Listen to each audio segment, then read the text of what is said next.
It's the Locked On Podcast Network, your team every day.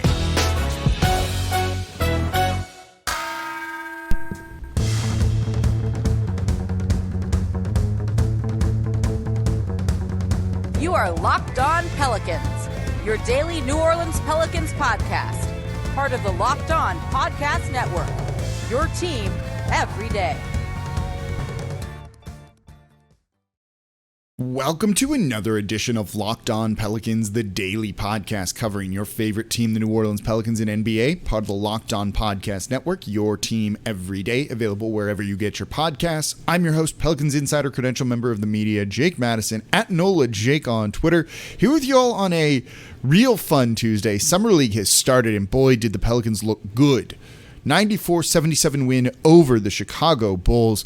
Really seeing kind of everything you want. We'll talk a little bit about Summer League, how to kind of watch it, what to kind of take away from all of this, and then we're going to freak out about some of these performances because, frankly, the Pelicans just look good. I felt good about this. You liked what you saw out of this team, even though it's just Summer League. So before we get to all of that, today's episode of Locked On Pelicans brought to you by RockAuto.com. Amazing selection, reliably low prices, all the parts your car will ever need. Visit RockAuto.com and tell them Locked On sent you. So I'm not going to bury the lead. The lead here, and the big thing from this game, Trey Murphy III, my goodness, in his NBA minutes debut, the 17th overall pick, a guy that New Orleans was really, really high on, could have taken 10, and a guy that keyed on early in the draft process. 26 freaking points on the night. In 27 and a half minutes, he was 9 of 15 from the field, but the number that really jumps out at you, 6 of 9 from 3. That is exactly what this Pelicans team needed. You look at his shot, the mechanics, how smooth it is. This is a guy who's going to get on the court earlier than maybe we would have expected for the New Orleans Pelicans. They desperately needed to add some shooting this offseason. They've done it in free agency with Devontae Graham, who, by the way, was in attendance at this game alongside Brandon Ingram, both of them wanting to be there and watch the game, which I think says a lot about where this team is, where they're at mentally. That's a really nice thing to see. But they needed to add more shooting. And they got it in Trey Murphy III. And on Friday's show, if you've watched that, I'm talking with Half Court Hoops, Coach Gibson Pryor, about all of the things that Trey Murphy III does. And this was a guy who coached him in high school, so he got to see him firsthand. And it was on display in this one. The shooting was there. That's the main thing. That's what's going to get him on the court and playing in games. But it didn't just end with the shooting. We knew that was going to be good, right? He was one of the top shooters, maybe not the best shooter in the draft, but easily within the top 5, maybe number 2 behind Kispert. He was a top-notch shooter. He did it on good volume. And then even at Virginia in the 1 year that he played there, where they ran kind of an antiquated offense and you couldn't really see what he was capable of doing, he still showed off good numbers there and came to the NBA and did it all. So yes, the shooting was great, right? 6 of 9, drain those threes, be that guy, and you could see the teammates looking for him. Kyra Lewis Jr., who finished with 7 assists on this, we'll talk about him more a little bit in the third segment, was hunting and looking for Trey Murphy III. They all realized that this is a guy who could shoot. Get him the ball because he was going to be open and work to get himself open, right? If you watched him move off ball to find those spots in the defense, those soft spots where they can make an easy pass to him to drain that 3, I love it. Complimentary player. You don't need a star here. You've got Brandon Ingram. You have Zion Williamson. Now just get Trey Murphy in that lineup to open things up and giving him the start, having him play more minutes than anyone else in this game, and he did well. You don't want to read too much into Summer League. You really, really don't. But you want to see how guys move. He moved well. Is the shot looking good? Are the mechanics good? Whether or not he makes the shot. He checked all of those boxes, and he was having fun out there. He didn't look overwhelmed. He should be beating a lot of these guys who aren't going to be in the NBA, right? He should be being better than them.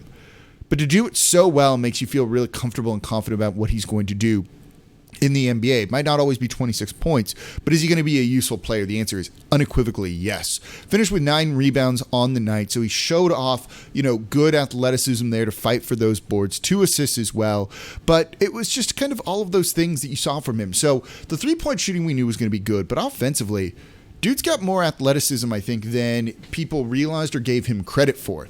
He got up for a couple of dunks, including an alley-oop from Didi.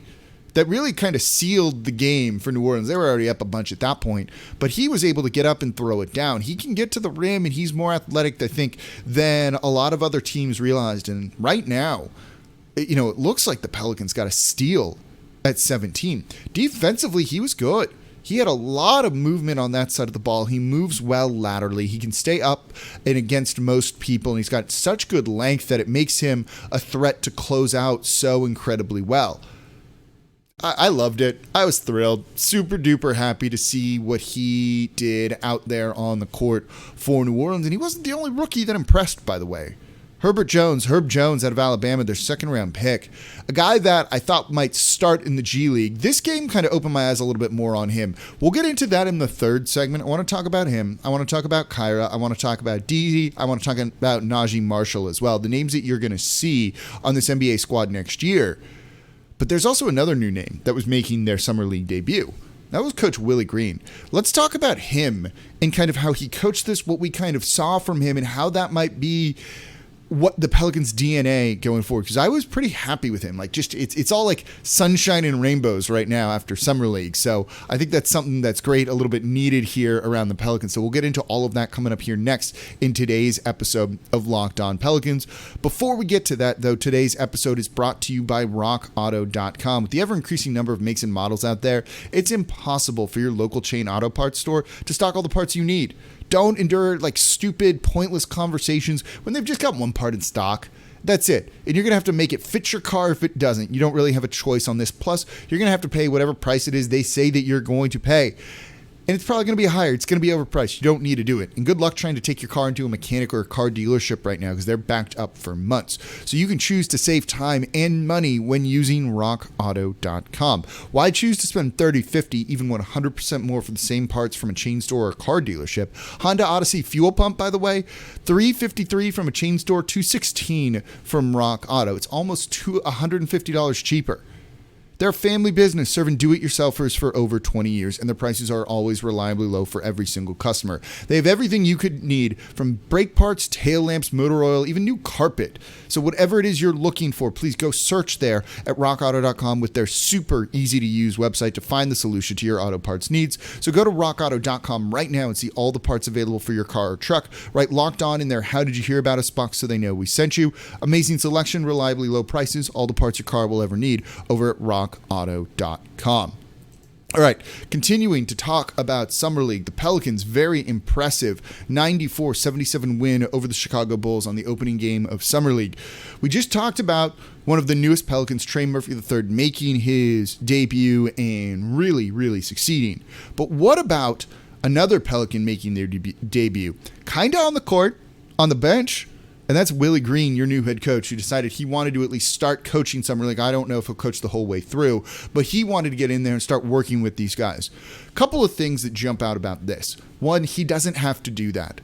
He easily could have just sat back and let other people do this, but he kind of wanted to be boots on the ground, get his hands into there, and start mixing it up and getting in with these guys. I like that attitude. Don't take the easy way out. Don't just kind of chill and party in Vegas.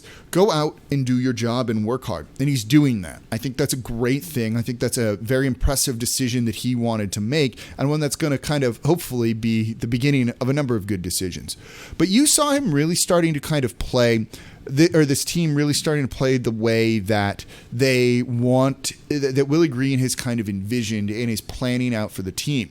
They want them to make quick decisions and to turn defense into offense, so to try and get out and play in transition, so a little bit quicker than what Stan Van Gundy ideally wanted this team to do it. They didn't do it in the first half. They were down, but in the second half, and this is the first time a lot of these guys have played professional basketball or even together, right? We're not seeing a lot of continuity from last season to this season in terms of the Summer League roster.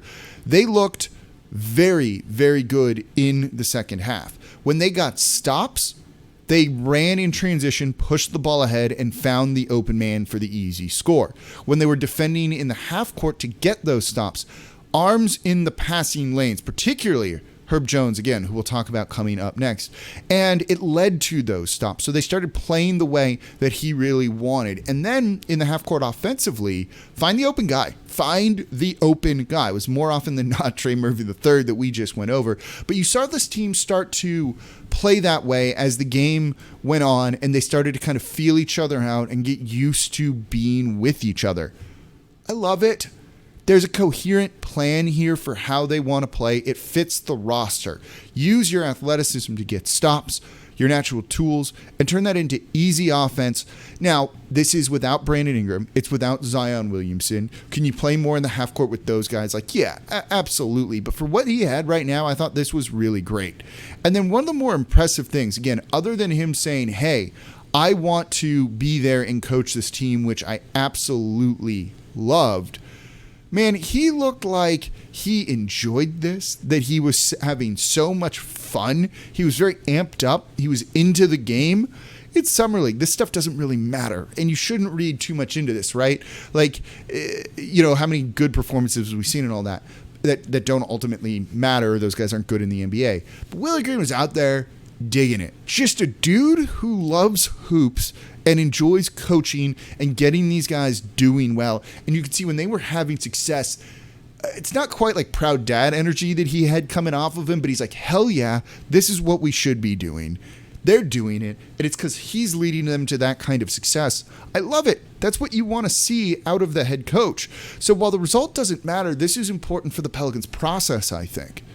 And to see a guy that's so into it, I don't know. You didn't quite get that feeling from Stan Van Gundy last year, other than when he was just like angry, right? It's like, good, they're doing their job. I don't really care. They should be doing it. That's not necessarily the most motivating factor for a lot of players. But having a coach that seems almost more invested in the success than we've had in the past, I like it. I think that's something that can trickle down to this team. They can feed off of the coach's energy when they need it. I like that he's willing to get kind of his hands dirty and coach in something that, is maybe below him to a certain degree. This usually is relegated to assistant coaches. Even new coaches don't always do this. He wanted to. I love it. It was great. He had the right kind of energy, just looks like a coach on the sideline and a coach that fits this team a little bit more. So I felt really good about the performance from Willie Green and what we saw from him in yesterday's game. I don't know. I'm just thrilled about everything we kind of saw in Summer League and in this opening game.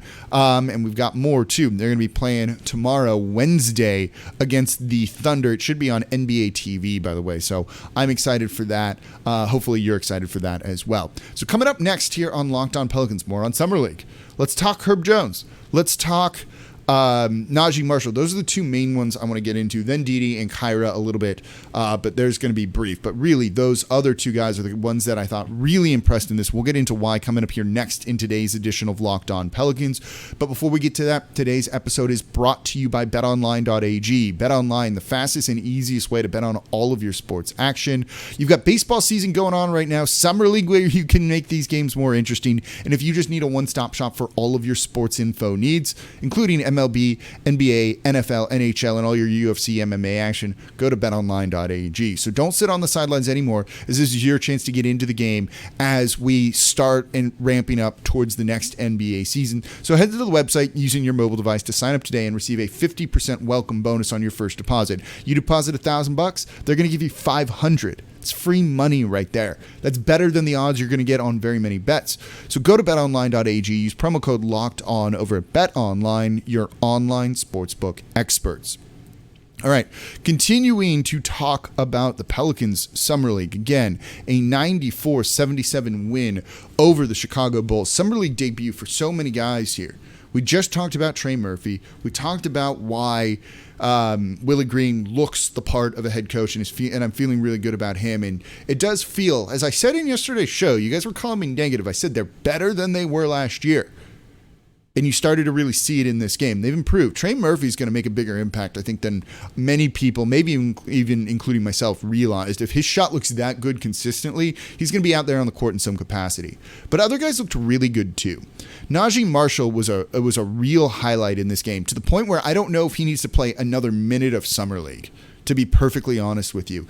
Pelicans forward, who they signed to a multi-year deal last year after kind of being a diamond in the rough for them on a two-way contract, looked really good. Like, he looked like a guy that deserves to be in the NBA and just kicked ass in that game. 8 of 15 from the field, 0 for 3 from deep. That's okay. We know he can make those, but it's just the way he impacted kind of everything else. 5 rebounds, 2 assists, 3 steals, really active on the defensive side of the ball. 18 points in this one. He was plus 18 in the 27 minutes that he played. He just looked like a damn NBA player. You know, when you look at someone and you're like, that guy belongs? He really did. Just so active on the defensive side of the ball. He was taking on a guy like Patrick Williams the entirety of the game, who was a top lottery pick, and Naji kind of won that battle. You saw Patrick Williams get very limited in this one. He was 6 of 20, 30%. That's it.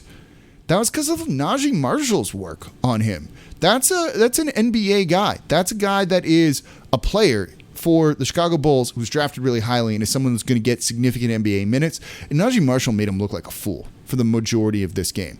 I love it. That's exactly what you want to see out of him. He looked really good. When you see a guy dominate that much in Summer League, there's nothing else to prove. There's no need to kind of run him into the ground, risk any sort of injury. Maybe get him out there. I don't think the Pelicans would do that, but I think he looked good enough that it's like, yeah, he doesn't need this. He should just be doing his thing. I like seeing guys do that. That means they shouldn't be there. He definitely overperformed. You don't need to see him again in Summer League. For the Pelicans as well, though, second-round pick, Herb Jones out of Alabama, doesn't really jump out at you in terms of his scoring. He was just 1 of 4. He didn't have as many opportunities to try and score with so many other guys really kind of trying to control this game. So he only finished with 6 points. Doesn't look great. And then you look at his individual plus minus, he's plus 25, highest on the team in 21 minutes. And when you go back and watch his game, if you get a chance to rewatch this, if it's saved somewhere, he does a ton of little things. He's not going to be a guy that lights it up. But watching him now, he's a guy I thought would start in the G League. And given that the front court for the Pelicans is a little bit unsettled, you have Valanciunas starting, you have Zion Williamson, you have Billy Hernan-Gomez, and that's about it. And Jackson Hayes, depending on what's going on, though, I think he'll end up being fine. Maybe this is a guy that kind of slots in as your 5th big because he does so many different things and he gives you a lot of versatility. So he got to the rim, just couldn't finish, which is why he was only 1 of 4 and finished with some poor shooting numbers there. But he got fouled. He got to the line 4 times on 2 trips. I liked that. That's really good, I thought. And he made those shots, meaning you can put him out there and he's not a complete liability. He also grabbed 5 rebounds, 4 assists, 2 steals, and 2 blocks. Guy can guard 4 positions, 5 positions at times. And in Alabama, we saw him as the primary ball handler a number of times. You look at his passing, and it's better than you realize. He makes the right read. He has a couple of different passes in his repertoire. It's a guy that if the ball, you're not going to use him as a point forward in the NBA level, but if the ball gets to his hands and someone gets open, he can find them and he can get the ball there. That does something, right? That's a useful player to have. We were talking about depth this offseason and how you can't be just a one-dimensional player. Well, Doug McDermott sounded good. Doug McDermott's not going to get minutes for a playoff team, really, or a significant playoff team. And if they do, it's not a good thing.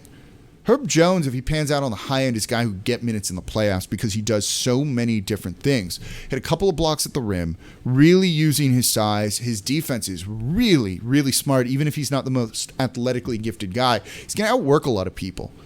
You can get by in the NBA doing it. I don't see him being better than the 5th big on this roster right now, so maybe he does start off in the G League just to get him some playing time, but it's definitely a guy that says NBA role player to me, even if he's not great.